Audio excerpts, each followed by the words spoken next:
Hello, and welcome back to returning viewers. Thank you for joining me to the new ones. This is going to be the first of several videos in which we explore the relations between three prominent Indian philosophies, those being Madhyamaka Buddhism, Yogacara Buddhism, and Advaita Vedanta. This is itself part of a longer series on the topic of the ultimate truth and the relation between the absolute and the relative. If you're new to my videos, my name is Ben, and I'm working on something called paraphilosophy, which, among other things, is a kind of meta-framework through which we can interpret different traditions. I get a lot of comments on my videos saying things like, "This sounds a lot like XYZ tradition or philosopher," and Nagarjuna and Shankara are two names that crop up quite often. It's from these thinkers, of course, that we get the traditions of Madhyamaka and Advaita Vedanta respectively. In this video, we'll be exploring the similarities and differences between these Indian traditions, as well as the Yogacara school of Buddhism and the wider tradition of Vedanta. I'll be referring a little bit to ideas we developed in the previous video, so you may wish to watch that in addition to this, but for the most part, this video can stand on its own. If you find this content valuable and would like to enable me to continue with this work, please consider supporting me through Patreon or YouTube. Any support would be tremendously helpful. Thank you, and enjoy the video. So, to jump right into it, as many of you will know, the obvious difference between Vedanta generally and Buddhism generally is that Vedanta posits a theory of self, where self refers to an eternal, enduring substance, while Buddhism advocates a theory of no self, emphasizing the absence of any permanent, unchanging stuff. So Vedanta subscribes to a metaphysics of substance, while Buddhism aligns more closely with a metaphysics of process, viewing reality as a series of interconnected yet impermanent events. The situation is really more nuanced than this, though, because while the Buddha did certainly deny the kind of substantial self that Vedanta often claims, he also discouraged turning the denial of self into a dogmatic metaphysical view. Instead, he taught that any definitive idea we can have about the self's existence or non-existence is unhelpful.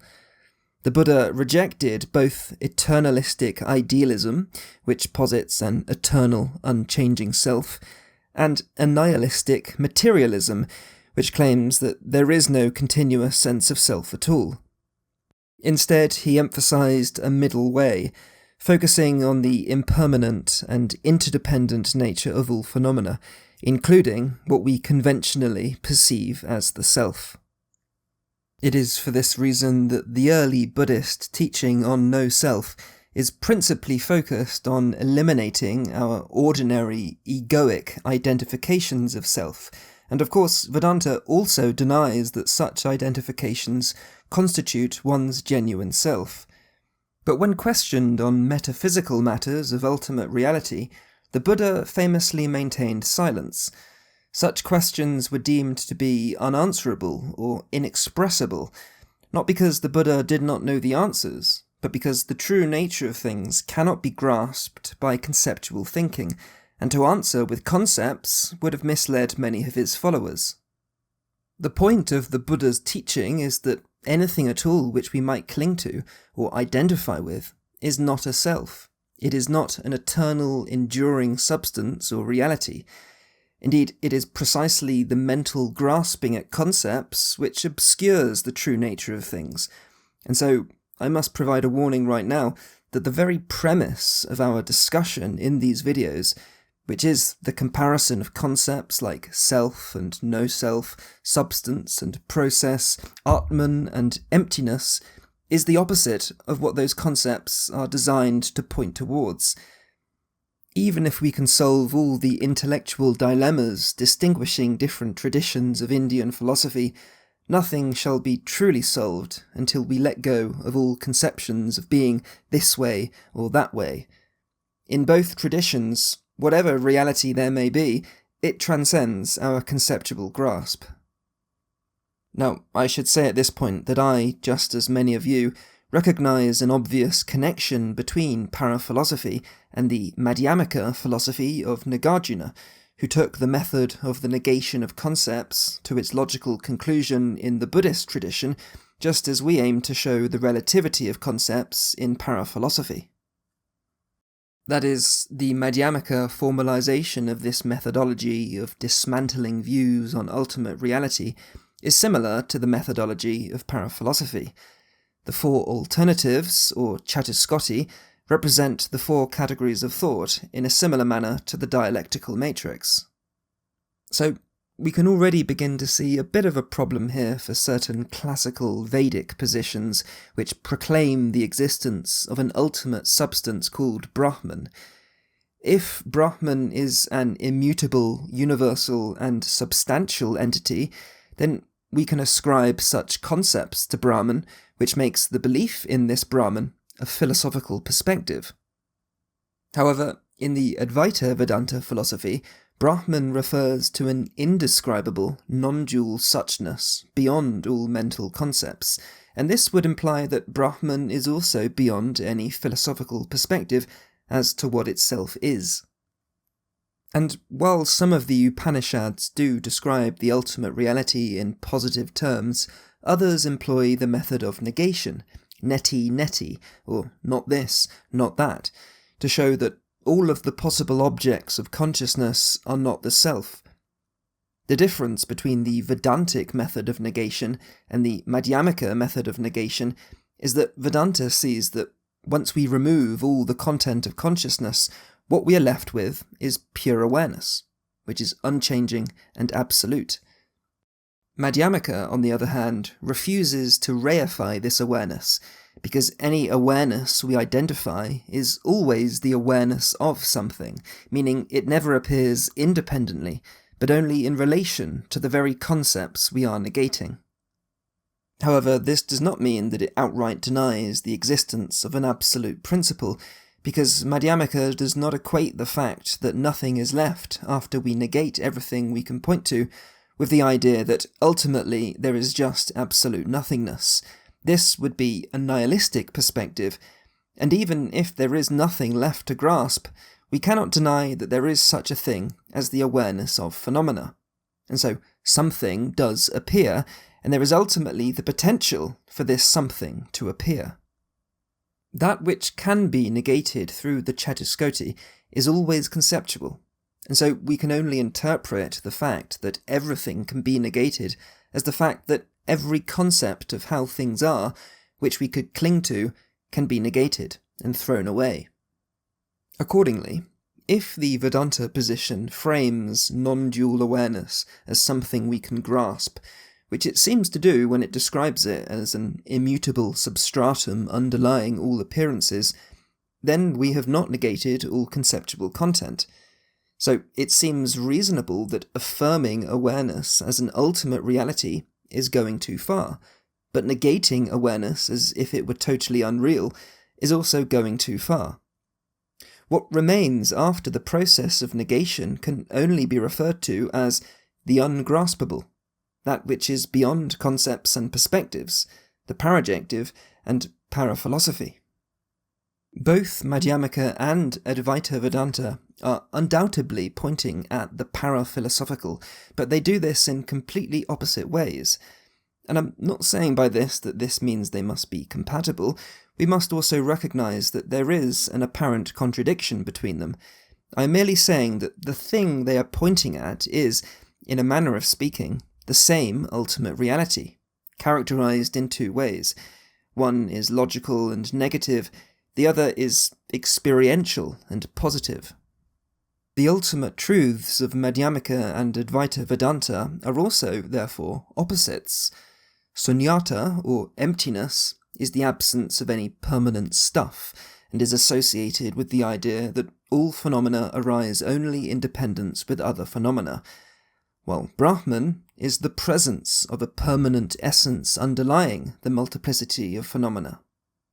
I think a helpful way to characterize the difference between the Madhyamaka notion of sunyata, or emptiness, which is beyond all mental categories, and the Advaita notion of Brahman, which is beyond all mental categories, is to say that emptiness refers to the absence of an ultimate cause, while Brahman refers to the presence of an uncaused ultimate. So, while both traditions utilize the method of negation, Vedanta generally does so with the aim of revealing that which does exist positively. For this reason, the wider tradition of Hindu philosophy typically describes Brahman as an ultimate substance, which aligns with the notion of concrete universality, making this interpretation a form of superjectivism. And indeed, many of the schools of Hinduism talk of Brahman as a dynamic, self-aware absolute that contains all differentiation within itself, Ishvara, and this is somewhat similar to Hegel's absolute idealism, although in the latter, the ultimate principle is impersonal.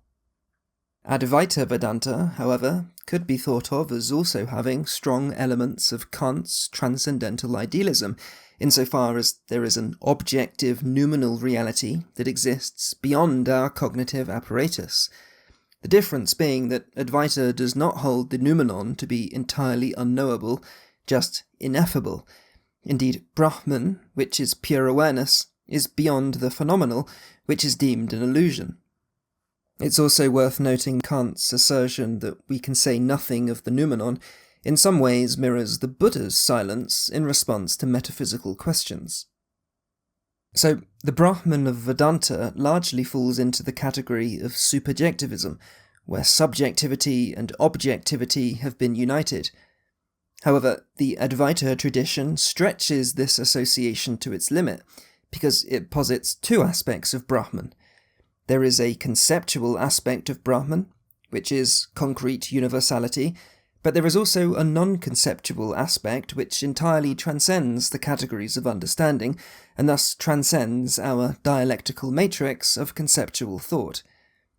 If we take paraphilosophy as designating the notion of being beyond conceptual thought, then Advaita Vedanta could be considered as a form of paraphilosophy, along with Madhyamaka. I want to be clear, however, that the alternative Hindu claim that Brahman is an independently existing ultimate substance, and particularly the notion of Brahman as Ishvara, or supreme self, is a philosophical perspective that can be characterized by the dialectical matrix as a form of superjectivism, and so it is less clear to what extent this interpretation alone is compatible with paraphilosophy. If it implies that the superjective is the absolute truth while the other perspectives and quadrants are invalid, then it would seem to be much less compatible. The difficulty with Vedanta generally, and I think this is also the issue with trying to reconcile Vedanta and Buddhism, is that there is a natural tendency to want to make a concept out of the non-conceptual, a philosophy out of para-philosophy, and a belief system out of that which is beyond belief, where Brahman becomes an ultimate object of worship. And it's understandable why it wants to do this. It doesn't want to inadvertently imply the non-existence of ultimate reality by merely negating and not asserting. And it recognizes the soteriological danger of negating the phenomenal world without acknowledging the existence of something more fundamental, even if this thing cannot be asserted as a sort of ultimate substance. Madhyamaka, by comparison, is quite content to negate the ultimate existence of the phenomenal world without asserting anything else, because it recognizes that even if there is something more, to accept that as true would be to make a concept out of the non-conceptual, which it simply is not willing to do, or risk doing. The true nature of things can be recognized through non-dual experience alone, and any intellectual argumentation occurs within a framework of duality.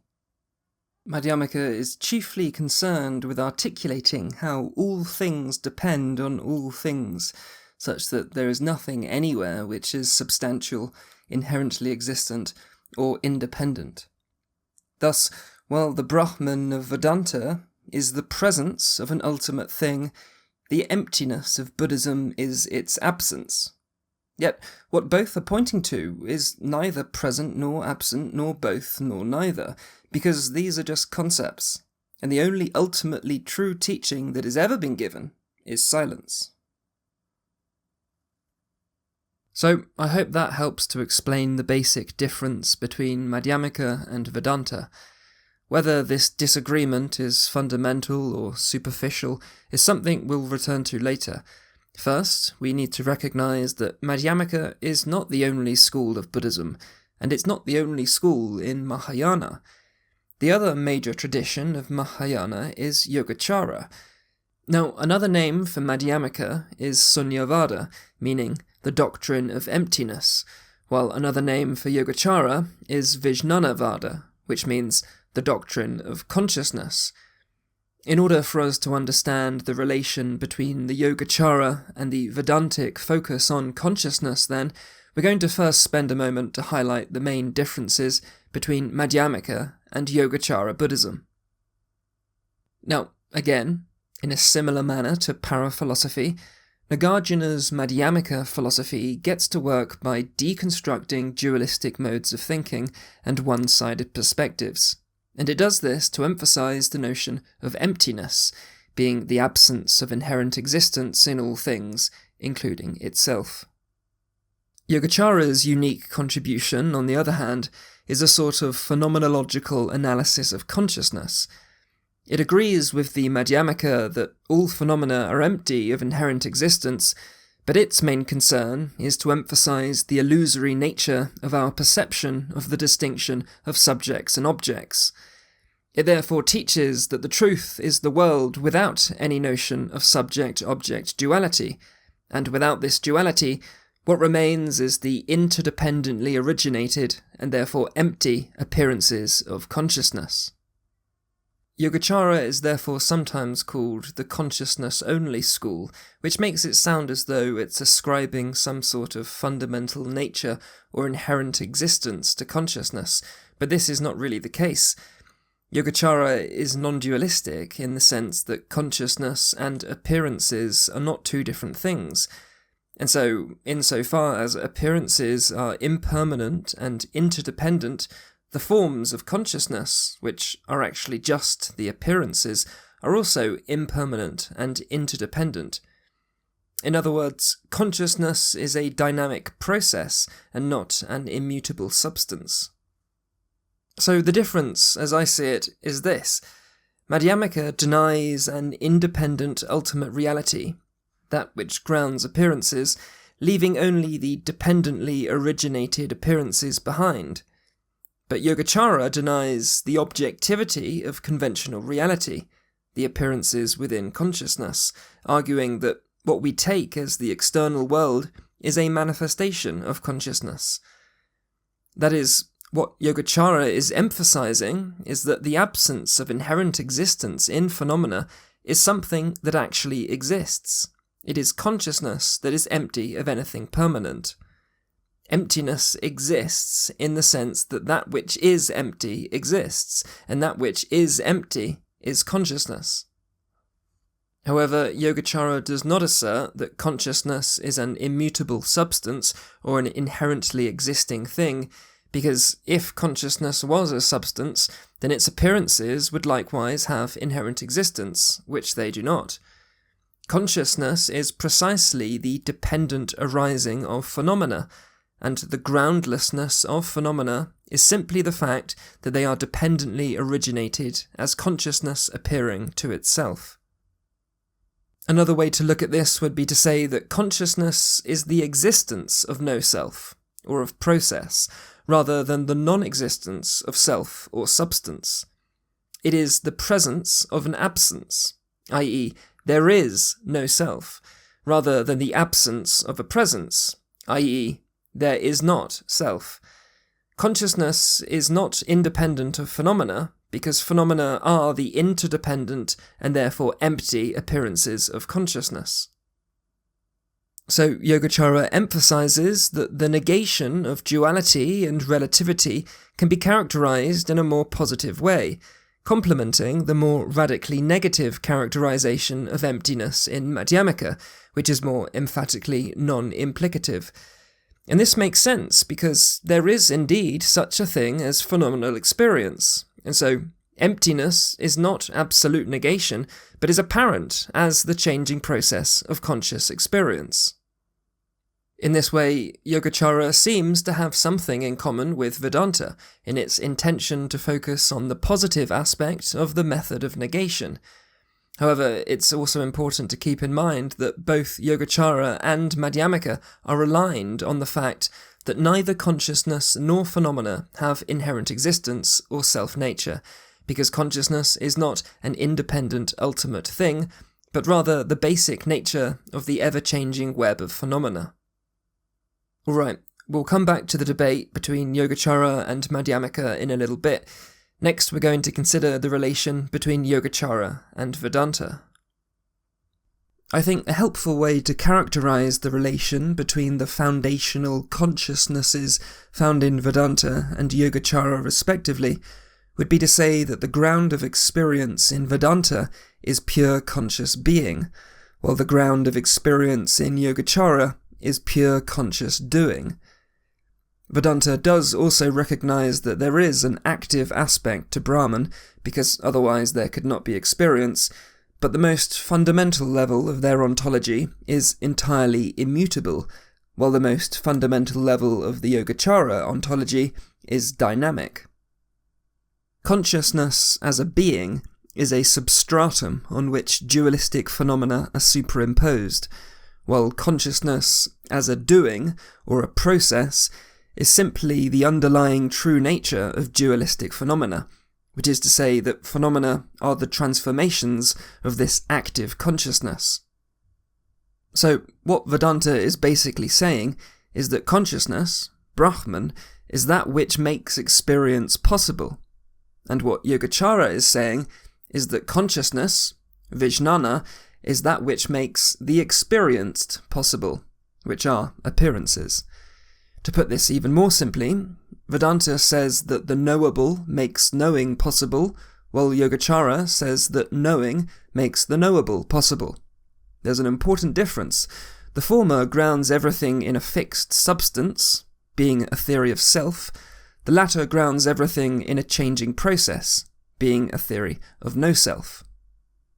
Knowing, for Yogacara, is the conscious process of experience, and is what really exists, while that which is known are the mere appearances of this consciousness. There is nothing ultimately independent of the doing of knowing.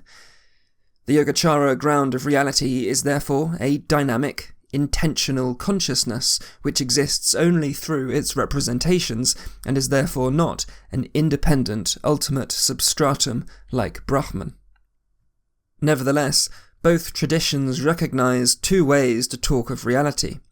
There is our empirical, phenomenal world, and then there is the true nature of that world. The difference is that Vedanta says that the true nature of the world transcends the empirical world, and the Advaita tradition says that phenomena are superimpositions onto Brahman due to ignorance.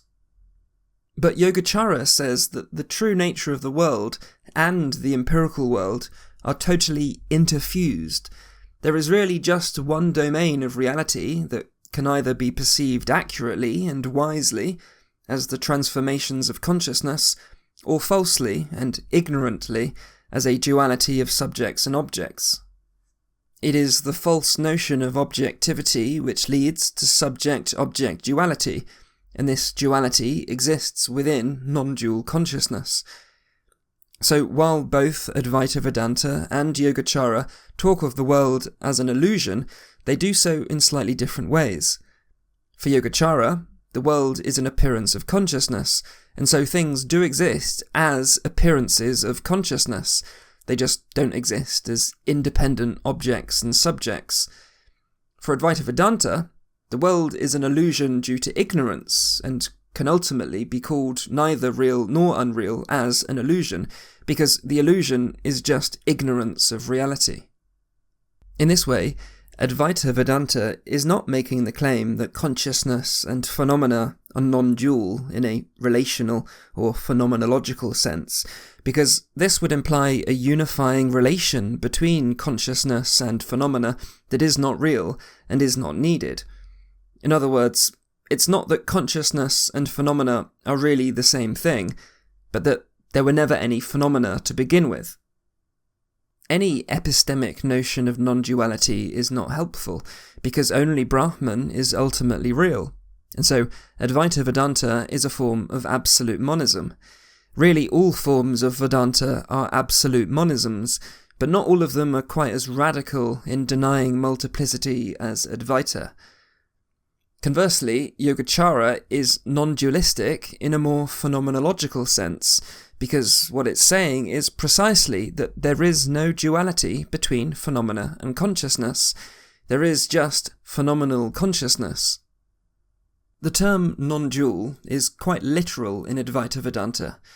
It refers to the idea that the ultimate reality, Brahman, is not different from our individual awareness, Atman. The changing world of appearances appears to be different from Brahman due to ignorance, but since it has no independent existence, to say that it is either the same as or different from Brahman would imply that it is in some sense real. So Brahman and Atman are both real and are both the same thing, so they are non-dual, but Brahman and the world are not both real, so they are not the same thing. There is only Brahman and nothing for it to relate to. Let us now try to relate all of this to para-philosophy. This is not entirely straightforward because there are at least two ways to interpret the teachings of both Vedanta and Yogacara, but we'll start with the more conventional interpretations. So, Yogacara is saying that there are two ways to think about reality: the experienced phenomena themselves, which are objective, abstract particulars, and a dynamic consciousness, which is the superjective, concrete universal. It then explains how the former is simply the appearance of the latter, such that there is fundamentally no difference between them. Yogacara is therefore often interpreted as a form of epistemic idealism, wherein the world is not objectively real. Yogacara distinguishes between the form of consciousness, which in paraphilosophy would be a kind of neutral, objective structure, and the apparent object that is superimposed onto that structure. The interdependent form is relatively real, but the apparently independent object is entirely unreal. Advaita, on the other hand, treats both the superimposition and the form in consciousness, the appearance, as part of one and the same illusion. Brahman does not change, and so anything that changes, whether consciousness or objects, is an illusion. In Yogacara, the most fundamental level of consciousness, which is called the alaya-vijnana, or storehouse consciousness, does change, and so there are similarities between this concept and the Vedantic notion of Brahman considered in its active saguna role of Ishvara, the supreme self, which creates the world. In Advaita, this too is an illusion, but it's not in other forms of Vedanta. Because the dynamic nature of consciousness is fundamental in Yogacara, what we perceive as objective reality is really just a manifestation of our own mental processes and has no independent existence. But because the dynamic nature of consciousness in Advaita is ultimately illusory, its apparent objectivity is not a projection of individual consciousness, but a cosmic superimposition. It appears real at the empirical level from the standpoint of ignorance, but it lacks ultimate substance. Both objectivity and subjectivity are parts of the illusion superimposed onto Brahman. There are, however, debates about the extent to which storehouse consciousness can be talked of as universal, as each individual has their own storehouse consciousness, which is changing moment to moment. The alaya-vijnana is also impersonal and unconscious, while Hinduism typically depicts Ishvara as a kind of personal god. We'll find later on in this series that there are also some similarities between the storehouse consciousness and both Hegel's concept of spirit and Schopenhauer's concept of will.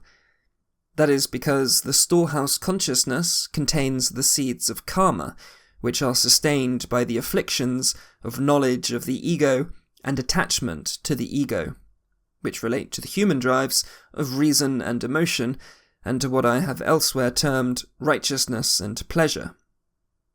But in summary, Yogacara in its most common form describes the world in a similar way to paraphilosophy. There are appearances, abjective, abstract particulars, and there is consciousness, superjective, concrete, universal.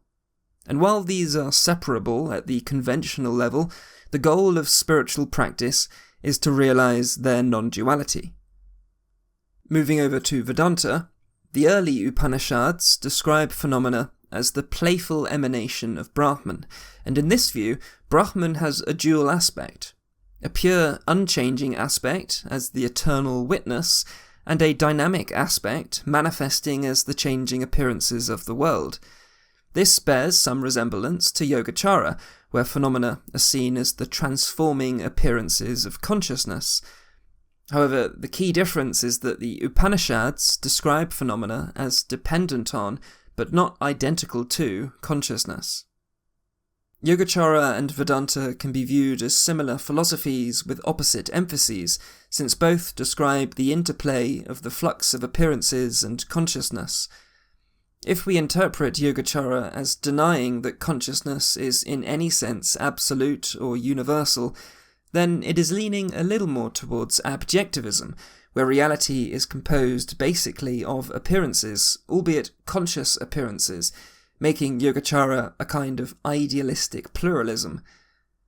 Vedanta, on the other hand, accepts absolute consciousness while denying that phenomena are ultimately real, and therefore leans a little more towards superjectivism and absolute idealism. However, there is a more ultimate interpretation of both these traditions, which complicates things.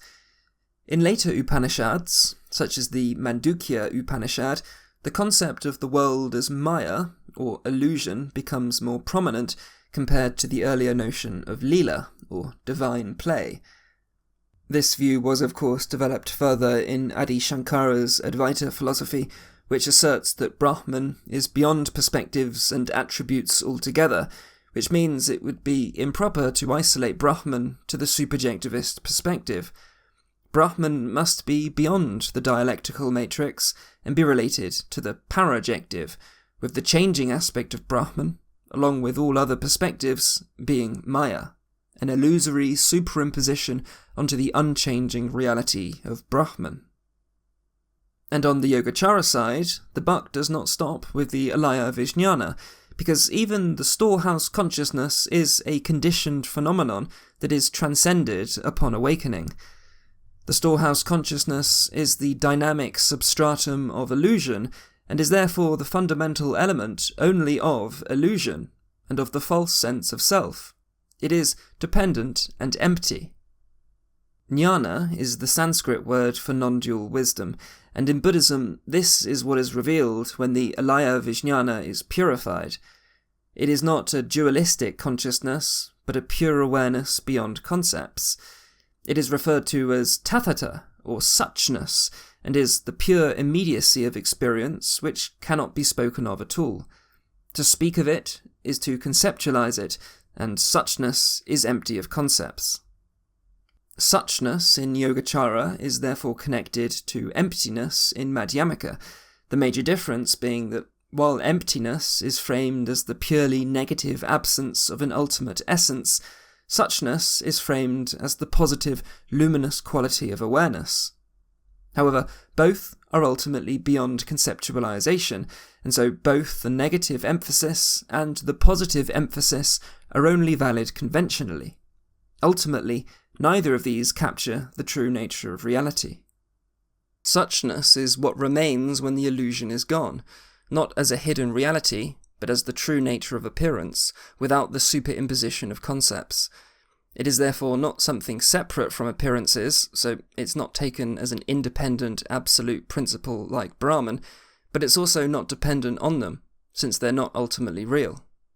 So Yogacara isn't going quite as far in the negative direction as Madhyamaka in emphasizing emptiness as merely a non-implicative negation of phenomena and refusing to say that there is anything at all that remains once conceptual elaborations are removed. nor is it going as far in the positive direction as Vedanta in claiming suchness as an independent, absolute thing. Yogacara wants to avoid saying that suchness is dependent on phenomena, while also avoiding saying that it is anything apart from phenomena. This is the middle path it aims to walk. To try and put this very confusing topic a little bit more simply, for Madhyamaka, emptiness is the absence of intrinsic existence within appearances. For Advaita Vedanta, fullness is the presence of an intrinsically existent ground beneath appearances. And for Yogacara, suchness is the presence of the absence itself, which is a pure, immediate, empty fullness we can say nothing about. So, suchness is not nothing, so there is a weak implication involved here, and in later teachings, this unspoken implication was associated with the teachings on Buddha nature, which describe a pure and unchanging luminous potential that is immanent in all beings, and which could be interpreted in a similar way to Brahman if you have no problem with the extreme of essentialism, which Buddhists, of course, do, so don't do it. Moreover, if we are interpreting Brahman as something we can affirm as an ultimate spiritual substance, then it cannot be the same as suchness, which transcends concepts. This would directly contradict the universal Buddhist teaching on no-self. But if we are interpreting Brahman as also beyond all concepts, then it's a lot more difficult to say what is the difference. Indeed, we cannot say anything if we don't have any concepts. And because there is no ultimately accurate way to conceptually frame the difference between two things that are beyond conceptualization, we naturally see the tendency, even in Buddhism, to emphasize the positive aspect of this something that is beyond characterization. This is the only logical alternative to absolute silence, which isn't always very instructive. The Chinese monk Paramartha, for instance, promoted the idea that there is a level of consciousness beneath the alaya-vijnana called the amala-vijnana, which means stainless consciousness, implying that all appearances are like stains on an underlying ultimate suchness. Sounds a bit like Maya superimposed onto Brahman. Alright, let's now focus on the relation between Madhyamaka and Yogacara a little more closely.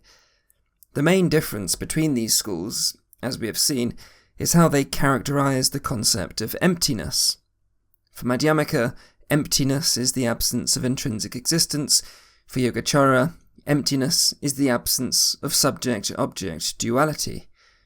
Madhyamaka is basically saying that the ultimate truth is that no conceptions are ultimately true, and Yogacara is saying that the non-dual realization of this is the ultimate truth.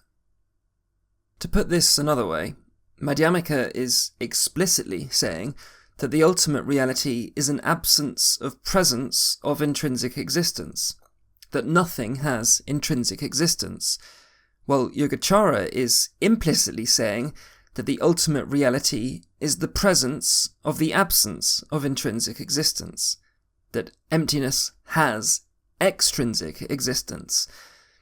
That is, emptiness is the nature of that which is empty, and that which is empty is consciousness, or, at the most basic level, the alaya-vijnana, which is actually more like the Western unconscious.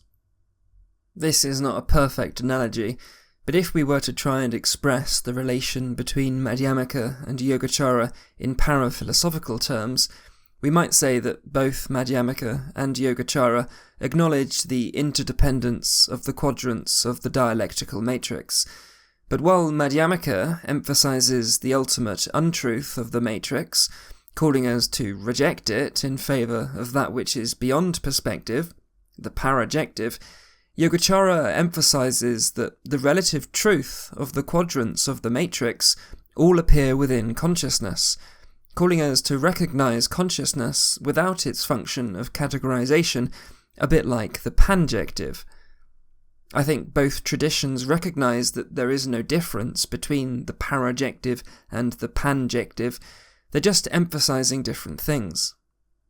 Yogacara is saying that when we cease from separating things into categories, mind and matter, consciousness and appearance, everything is seen as interfused and non-dual. There is just this suchness.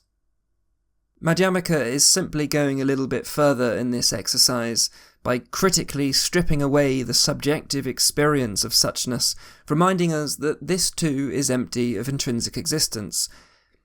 Madhyamaka is concerned that by emphasizing the presence and ultimate nature of consciousness, Yogacara risks reifying consciousness as an intrinsically existent substance, contradicting the Buddhist doctrine of no self.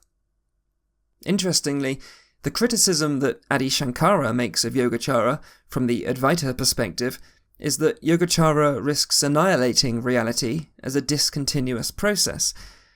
That is, if consciousness and appearances are non-dual, then consciousness is momentary and discontinuous, just as appearances are momentary and discontinuous. Advaita believes there must be something constant underlying all change. Nevertheless, both Madhyamaka and Yogacara saw themselves to be espousing the genuine philosophy of the middle way, which is that which avoids any bias towards the view that there is absolutely no self on the one hand, and that there is a permanent self on the other, which in the context of paraphilosophy could be related to abjectivism and subjectivism respectively. Yogacara says that phenomena are appearances of consciousness, lacking independent reality as appearances, but also that consciousness is not an independent ultimate reality, and is rather the ultimate nature of phenomena themselves, devoid of subject-object duality. Madhyamaka says that phenomena are conventionally real as dependently arisen appearances, but that nothing is ultimately real. Madhyamaka emphasizes the relativity of the phenomenal world, while Yogacara emphasizes the primacy of consciousness. Again, Yogacara could be characterized as focusing on the presence of absence, which is the suchness of immediate conscious experience, in the sense that consciousness is the thing that is empty of duality. Madhyamaka could be characterized as focusing on the absence of presence, which is emptiness, in the sense that emptiness is the lack of anything that has inherent existence. For this reason, Yogacara has questioned whether Madhyamaka is subtly favouring non-existence and nihilism and annihilationism, while Madhyamaka has questioned whether Yogacara is subtly favouring existence and essentialism and eternalism. And the difference is ultimately due to the limitations of language and concepts. We know that the ultimate teaching is silence, and we know that humans need to make noise, even if the purpose of that noise is to help others find silence. So what we must try to understand is that the Yogacarans realise, in a subtle way, that their consciousness is not a permanent substance, that the Madhyamakas realise, in a subtle way, that their emptiness is not the total lack of anything existent, and that these two recognitions are two complementary ways of approaching something that is very difficult to convey in a rational manner, because it's not, in fact, rational at all. Reality is neither entirely real nor unreal, and we cannot express this. If we just say, reality is, then we imply intrinsic existence, and if we say, reality is not, then we deny that something is appearing. But if you were to begin with Madhyamaka, and then ensure that your understanding was not that emptiness is the total lack of existence, and if you were to begin with Yogacara, and then ensure that your understanding was not that consciousness was the presence of absolute existence, then I think you would arrive at the same place. Though we can only talk about this place from these two different angles, which in themselves can indeed appear subtly nihilist or essentialist, respectively. And so, what we're dancing around here is the true meaning of the middle way. It is that which the dialectical process orbits around. It is a point of balance that is simultaneously necessary and impossible, because the very nature of the mind and understanding is to lean to one side more than the other. You can only get there without concepts, which means we must stop trying to conceive the inconceivable. The ultimate truth is the middle of all extremes. More than that, it's beyond the middle. It is para-philosophy, but any attempt to explain this truth will lean to the left or to the right. It will be philosophy to some degree or another. Any conception of the middle won't be truly in the middle. The best we can do is accept a contradiction, though we'd better deny it as well, because in fact the opposites are not even distinguishable. And as we have seen, there are also two ways that we can express para-philosophy, or that we can conceptualize that which is beyond philosophy. On the one hand, para-philosophy is the self-reference of the dialectical matrix, the consciousness of perspective, but on the other hand, it is the negation of the dialectical matrix. These two representations are themselves non-dual. The presence of perspective is the appearance of the absence of perspective, and the ultimate truth is that presence and absence go together. That is because the ultimate truth is freedom, and freedom is the absence of a way things must be that allows for the presence of the way things are. Our experience of the world already is a positive expression of emptiness, because it is the nature of emptiness, or perhaps its lack of nature, which allows for our entire world of fullness. Emptiness is the passive condition of creativity, and if we can understand that creation is not something different from this creative power, that the bond between the absence of essence and the presence of appearance is itself a kind of meta-essence that goes beyond the conceptual duality of existence versus non-existence, then we can also begin to understand how, in a more culturally religious setting, this indeterminate suchness might be thought of as divine. And that's it for this video. In the next video, we'll be taking a closer look at the Advaita tradition and its doctrine of Maya. In particular, we'll be discussing the status of phenomenal reality in Advaita as compared to other traditions, and a potential problem with combining the idea of the world as illusion with the idea of an attributeless absolute. Again, please consider supporting me if that is possible for you, and I look forward to seeing you back next time.